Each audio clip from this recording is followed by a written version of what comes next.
Welcome, everybody, to A Perfect Waste of Time, the Casting for Two podcast monthly spinoff, where I have this podcast has absolutely no guests. There's not one ever on this podcast. There's only friends. And my friend today is a wonderful game enthusiast. I think he has a good head of hair, personally, and a good voice too. If he doesn't have business cards, I think he should put them on there. But our friend today, this month, Bruce Burhans. I knew I was going to mess that up. All good. You actually nailed it. Burhans. Yes. Yeah, Bruce is here. Welcome, Bruce. Welcome. What's good? So normally, Thank you for having me on here. Of course, there's a couple of things I want to chat about early on.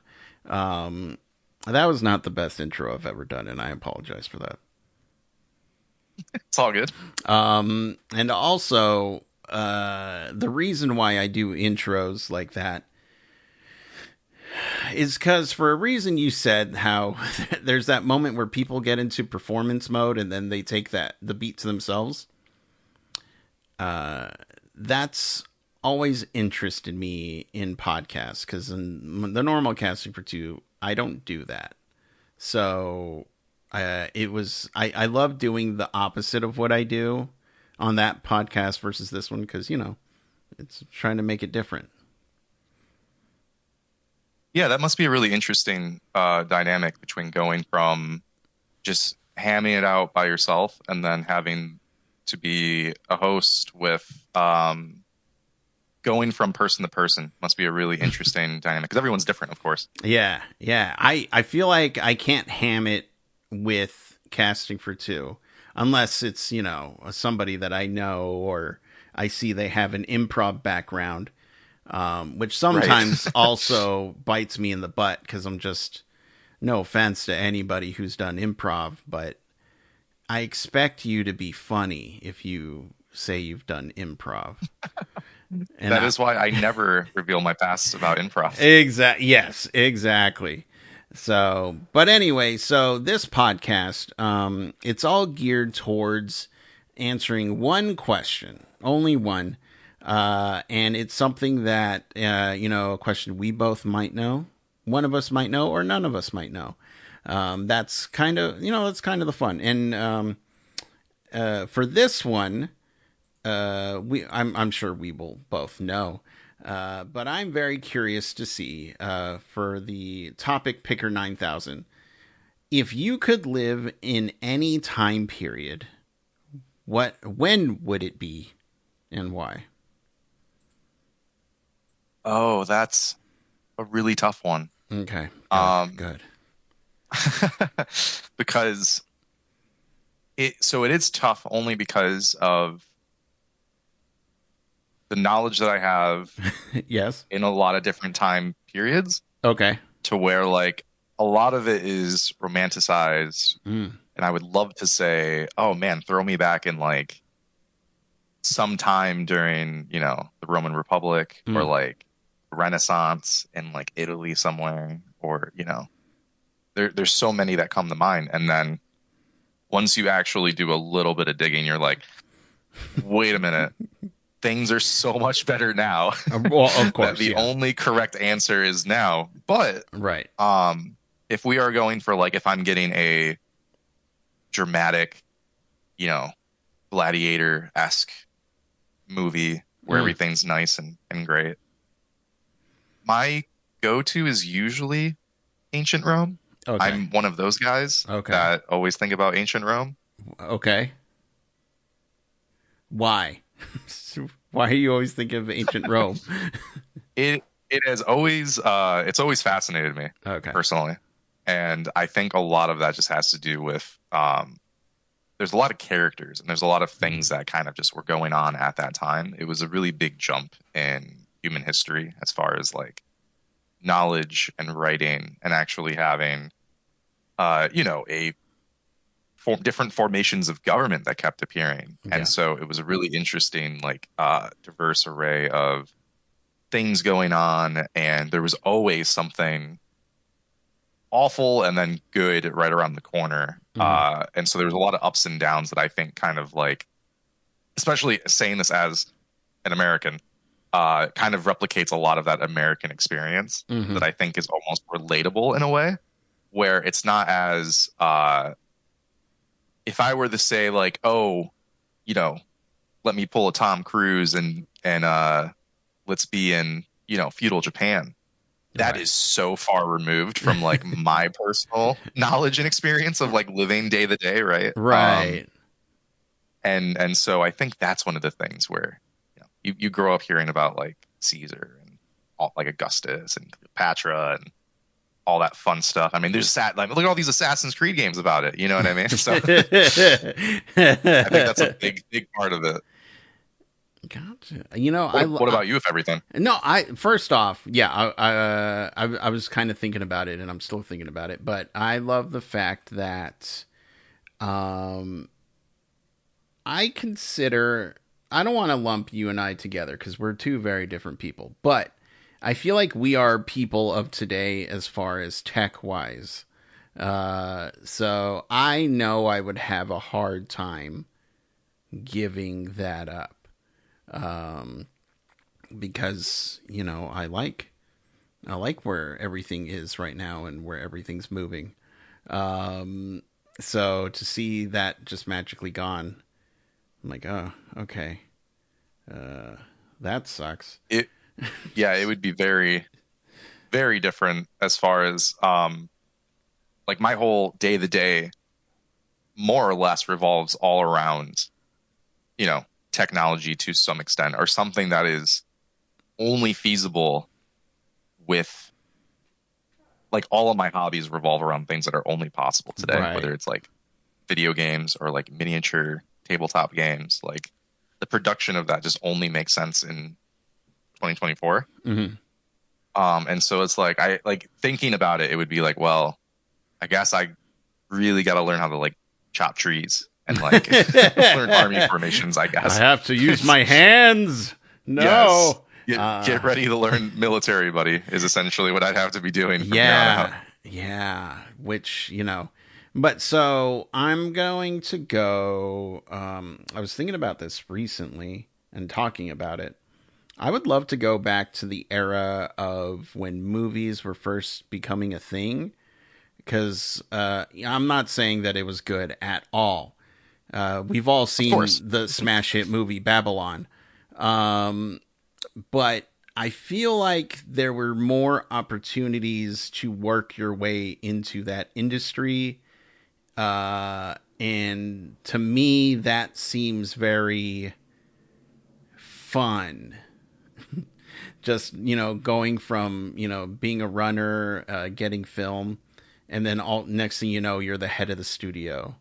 And it's crashing, or, you know, stuff like, I'm not saying I'd be successful at all, but I just think it would be fun to be a cog in that machine. You're saying you're going to be the reason why there's a movie made like 80 years from now about why this company failed? Was that the thing you're going for? That's the thing I'm going for. Yes, exactly. I think that's a great pick because there's a lot of like lost movies that can never be like rewatched because it just doesn't exist anymore. And maybe you would have been in person to save the tapes. Maybe you could have preserved the films. Yeah, me being like, you guys, you're literally like burning the film right now. Can you guys stop it? Can you get a grasp? I also, you know, I know it's not part of the question, but I always wish that I can take something back with me. Like if I had an audio recorder or just something. Yeah. Like, wow. Fuck, I would be, I don't know how I would be able to use it with the technology of today. I guess recording, I could just play the audio and record it onto film. I don't know.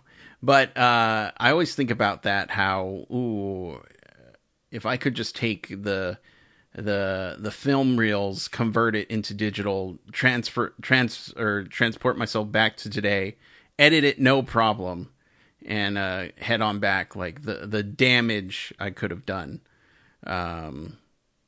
Right. I think that opens up such a like fascinating like this does move slightly away from the original question, Yeah. but I love the concept of like, you know, if you bring your phone and like a portable charger, Yeah.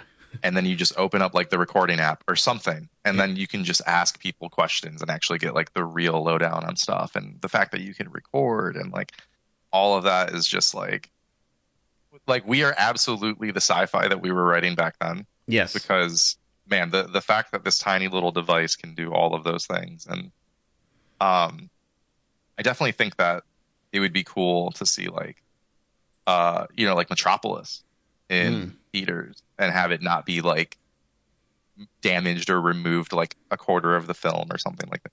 Like being able to experience those things for the first time, like that's your MCU. Which I guess the MCU would be like the Universal Monster Movies franchises, exactly. right? Yeah, that was technically the first one, right?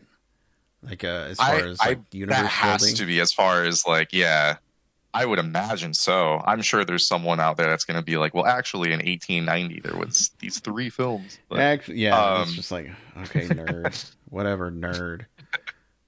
But yeah, I can imagine how hyped that would have been. Right, but you just finish the book of Frankenstein and you go see the movie and you're like, there's nothing like the book. Yeah, you know, but that's just me wanting to alter the question, like, hey, let me bring something back, and also, you know, tech. But yeah, I would for sure love to go to the beginning of the movies and just that era and just see what it was all about and how I can work my way up into anything really. Although again, thinking about the events in the smash hit movie Babylon, wasn't so great for people that era. Yeah, things kind of sucked. Yeah. But Just a bit. Just a little. So yeah, there's a lot going on at that time, I guess. Oh, for sure. Yeah. So I don't. I mean, the early 2000s was always there's just like a handful of things that happened, but you know, you got, you know, the extreme era. I miss that. Oh yeah, I definitely think there's a lot of when you actually start to like, you know, you say an era and you're like, oh, that's awesome, and then whenever you like look at a date and then you're like, oh, wait a minute, I think I know something that happens right around that time. Yeah. So it's yeah. But anyway, yeah. No, what were you gonna say? Oh no, I just think that's always a good juxtaposition between you know, the concept of, you know, like things that Back to the Future mentioned is like the consequences of actually traveling to those times, right? Is, you know, you bump one thing and then next thing you know, Caesar's not, you know, emperor, and what does that do? And right, it's all because Bruce couldn't chop the tree down properly, and exactly. It all goes back to Bruce. We talked about time travel on a previous, not you and me, but on a previous Perfect Waste of Time. We talked about time travel. But I'm very curious. That would have been funny if we both did that. I just don't know about it because it hasn't happened in my timeline yet. That's true. Well, it's going to happen right now. I'm just very curious. Is there a movie that you think, as far as the time travel aspect goes, it's pretty spot on? That you willingly base all your time travel quote unquote knowledge around? Ooh, yeah. So I am a very big Star Trek fan. So the first ones that come to mind are like Star Trek First Contact. And just anytime Star Trek is always like they tend to do that a lot just because it's the cost low, so that way they don't have to make a new sci-fi set, right? But some of their best episodes are when they go back to the past, and I think First Contact was a great movie that showed like going back to the past. But as far as like laws and like what I would follow, I definitely think that something like Looper's a good one, but that was the one with Bruce Willis and JGL. I'm blanking his name. Yes, yeah, Ryan. Yes. Oh no, I forgot it. Brian Johnson. There we go. I forgot his name. Yeah. Yes. And so it's tough because I'm torn between something like that and then something like Total Recall, where I know Total Recall isn't a time travel movie, but I feel like that would be something that either we figure it out or we don't. And if we don't, I think that something like Total Recall would be like what we would kind of supplement instead, is like messing with memories and like jumping between like fake experiences. Okay, yeah. Just to get like super nerdy on you, right? Yeah. Well, so I mean, at that point, that's when we're in the Matrix, where we have our totally fair. Yeah, where we have our memories and our minds messed with. Oh, dude! I mean, I'll play in PlayStation VR, and I'll be like, I'm already halfway there. Just get me in a tube with some goo and Keanu Reeves, and some tasty wheat. All it wraps. Yeah, exactly. Yeah. Yeah. Because it's kind of frightening whenever you see photos of like if you take a photo of me in the like me playing the like Star Wars VR game or something like that, and I'm just locked in, and I'm sure it's the scariest thing. We're looking at it, I'll be like, oh, that's not a person. He ceased being a person when he put on the VR headset. He just became normal data programming.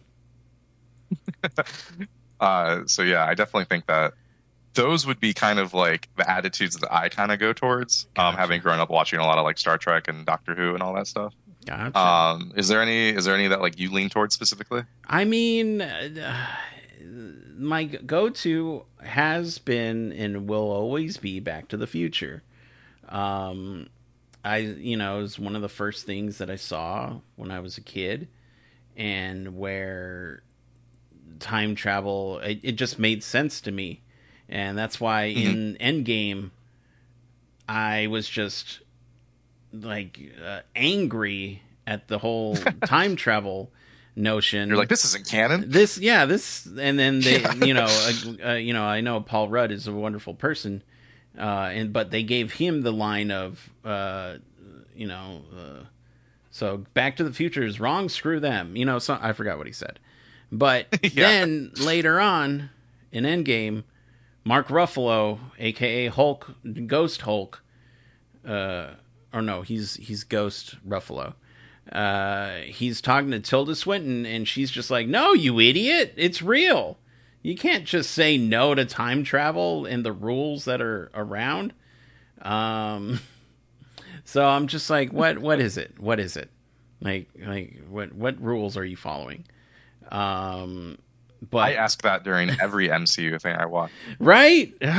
Is what rules are we following? What rules are we? What are we gonna? Yeah. But I will say, and this is going to be very controversial for other people. I feel like you would get it. Oh, it's a hot take. Yeah, I think a little bit. I'll probably get it. You will. I hope you will. I mean, if you don't, I'm going to be like, wow, okay, well, all right, episode over. No, the time travel rules in The Flash. Oh yeah, they made sense to me, where it's just like with the spaghetti. It's just like, yeah, I mean, you change something and then you kind of divert everything, and then everything goes haywire. And I was just like, yeah, I buy that. That makes sense to me. Yeah, I think it's there would be a lot of like main protagonist syndrome about this is the only timeline. Yeah. If you really want to go down like that rabbit hole necessarily, to be like everything will only affect this, where it's like I feel like there must be, and this is for people that are much smarter than me in science to figure out, right?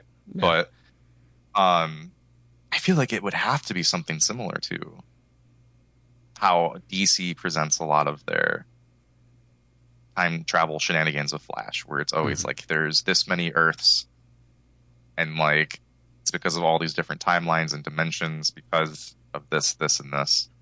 And granted, it's all simplified because it's a comic book, Right. fiction. But I still think that it's, if you had to do like a Reddit post of like the explain like I'm 5, I definitely feel like it would be like a Flash comic book where it would be like, yeah, no, if you do this one thing, this makes this timeline because you then altered everything. So the current timeline still does stuff. It's just a little different. And then you have this whole new timeline where new things happen because of it. I feel like that makes logical sense. I'm sure there's probably more than just the 2 timelines, but it's like that frightening thought that you have when you're like, if you're ever in your car and then you just look around and you're like, oh man, everyone else in their car is also a sentient person that's like doing something. So it's kind of like, that's kind of how like time travel would be, I would presume, in that kind of way. I can honestly say I've never had that thought, but now I probably will. Oh yeah, no, it's going to be like the manually breathing thing. Like, oh yeah, people are going to notice it now after hearing it for the first time. But and then kind of going back to where you base your time travel off of, I never thought you would be a Trekkie. Trekker? Yeah. Which I don't subscribe to the whole, you're either a Star Wars person or you're a Star Trek person. I don't really give a crap about all that.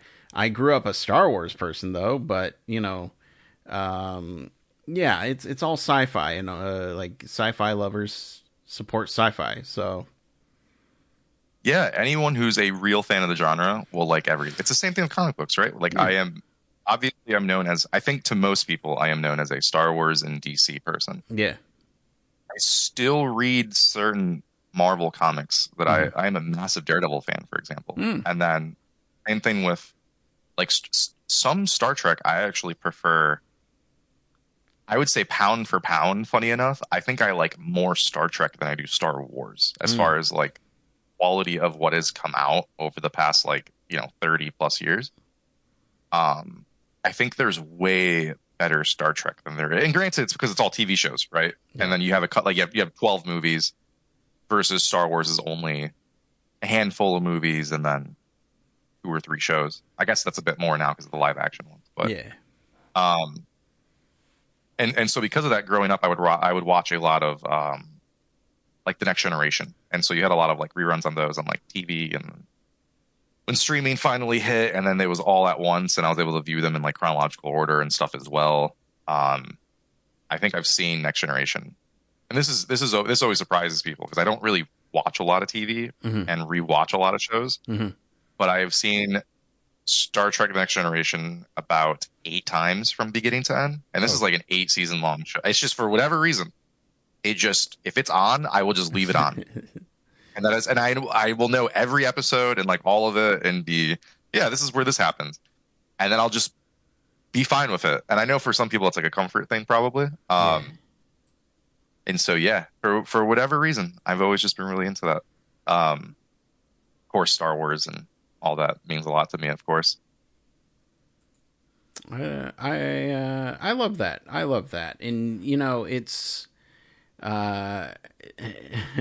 I don't know how you'll feel about this. Like, I love the Abrams Star Trek movies. And that's all I've seen, though. That's the only thing I love them. I've seen Wrath of Khan.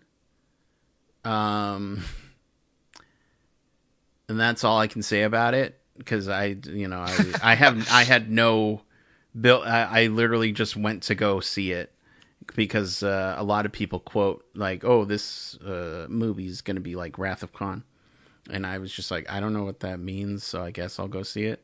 But yeah, no, the Abrams movies were the ones that I just kind of I'm a fan of Abrams, so I immediately was just kind of drawn to them. So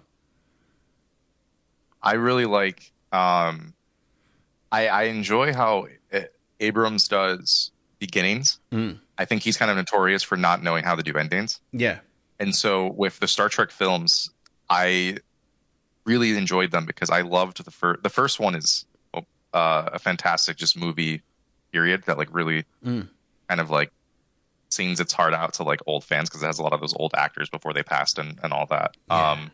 That were able to like be on set and be like there's a really infamous moment where when oh man, I'm blanking on his name, Leonard but he Nimoy? plays no, the guy that it plays Bones in the movie. Oh, Which Carl is Urban. Carl Urban. Yes. And so when Carl Urban did his first scene, which is like when you first meet him, and he's, you know, oh, the wife took everything but my bones. Right, Leonard, right. Leonard Nimoy was on set, Yeah. and he cried about how much it reminded him of his friend. And so like things like that, like, yeah, they really nailed the characters, and like the heart and soul of Star Trek was just a bunch of friends trying to do passive good things in space. And it's all about the story of like, we're all humans. We got to work together to like make things better for everyone and equality and all that stuff. And then the cool thing about Star Trek, I always thought was, cause you mentioned you saw, Wrath of Khan. Yes. And, yeah. I find for people that do not have all the like Star Trek baggage. I always say that, hey, imagine that this is just the Hunt for Red October, but in space, because that's all it is. It's just a submarine movie. It is literally just like a spy thriller, Hunt for Red October, or like Das Boot, but in space. Gotcha. And that's kind of the appeal, is that you can do a lot of different genres in Star Trek, and in just sci-fi in general, right? I mean, Star Trek or Star Wars, you can do Westerns and you can do all this stuff, and it works so well. Yeah. That's why I've always gravitated towards sci-fi more than fantasy growing up. Stuff like Warhammer always interests me, as opposed to more. I feel like a lot of fantasy can be kind of generic outside of Lord of the Rings, Right. like Wheel of Time. It's like, and all okay, they all have British accents, whatever. Yeah. It's all the, you know, elves mostly work the same and everything. They're all gorgeous and beautiful and immortal, and all just Orlando Bloom. Yeah, everyone is just Orlando Bloom. Like, all right, we get it. And British, whatever. Right. But yeah, so Bruce, I gotta ask you an important question. Another one. Do you think we've wasted a perfectly good amount of time? You know, I find myself asking that question all the time. And I think that it always is the perfect amount of time when you're doing it with a friend. Yes. So, I mean, when I first came up with this podcast idea, you were super gracious and very nice to assist me on a news chunk, a chunk of news, a minute. I always forgot what I called it, a hot minute with Bruce. Yeah, I always forgot. That's not what it's called. That's what it's called now. And so when that went away, or it just kind of sat on the shelf a little bit, and I came up with this new incarnation of it, I was just like, you know what? I get to actually have Bruce and have a conversation with him. If he says yes, that is. I didn't want to act like, oh yeah, he'll say yeah. He'll say yeah. He'll do it. So, but I appreciate you being there for the early days and now the later days. Of course, always. It's always been a pleasure, just because this is a great excuse just to talk to a friend. So anytime I get that opportunity, I'll take it, man. I agree. And yeah, thank you for being a friend. And if people want to keep up with everything that you're doing on the online, where can they do that? So I am on Instagram at Local Alien Party. And from there, I know that there's been a whole debacle with Twitter/X/ Blue Sky / whatever is going on at this current day and age, right? Yeah. Just to future-proof this episode, I am local alien party on quite literally everything. Yeah. Thankfully, it is a very unique username that I've been able to get on every social media that I actually use. So local alien party on everything. I feel like, and ever since I stopped with Twitter, I feel like hey, wow, I'm not connected to things, and which is fine. But also, I'm just like, I wonder what Bruce is doing. I wonder what Zachary's doing. What are these people doing? Now, I realize I have your numbers, so I can just kind of text you and find out. But still, I'm just like, remember when I was just connected and I could see, oh, Bruce is upset about his sports team losing. Thankfully, I don't have that problem anymore. Yeah. Unless it's the Pistons. But aside from that sad note, yeah, it's definitely one of those things where I miss seeing your post, and that's why I've kind of only really been using Instagram because I've just been so busy, and I think that's a good way to share my interest of what I am doing. Yeah. But it's definitely been nice to like scroll through a feed and then see like your stuff again. Yeah, well, I anytime I post stuff, I'm always just like, Bruce better see this. That's what I think about. The first thing I thought. No, yeah. But again, I can. It's my thing. I can keep up to date with you guys. I'm not afraid to text or,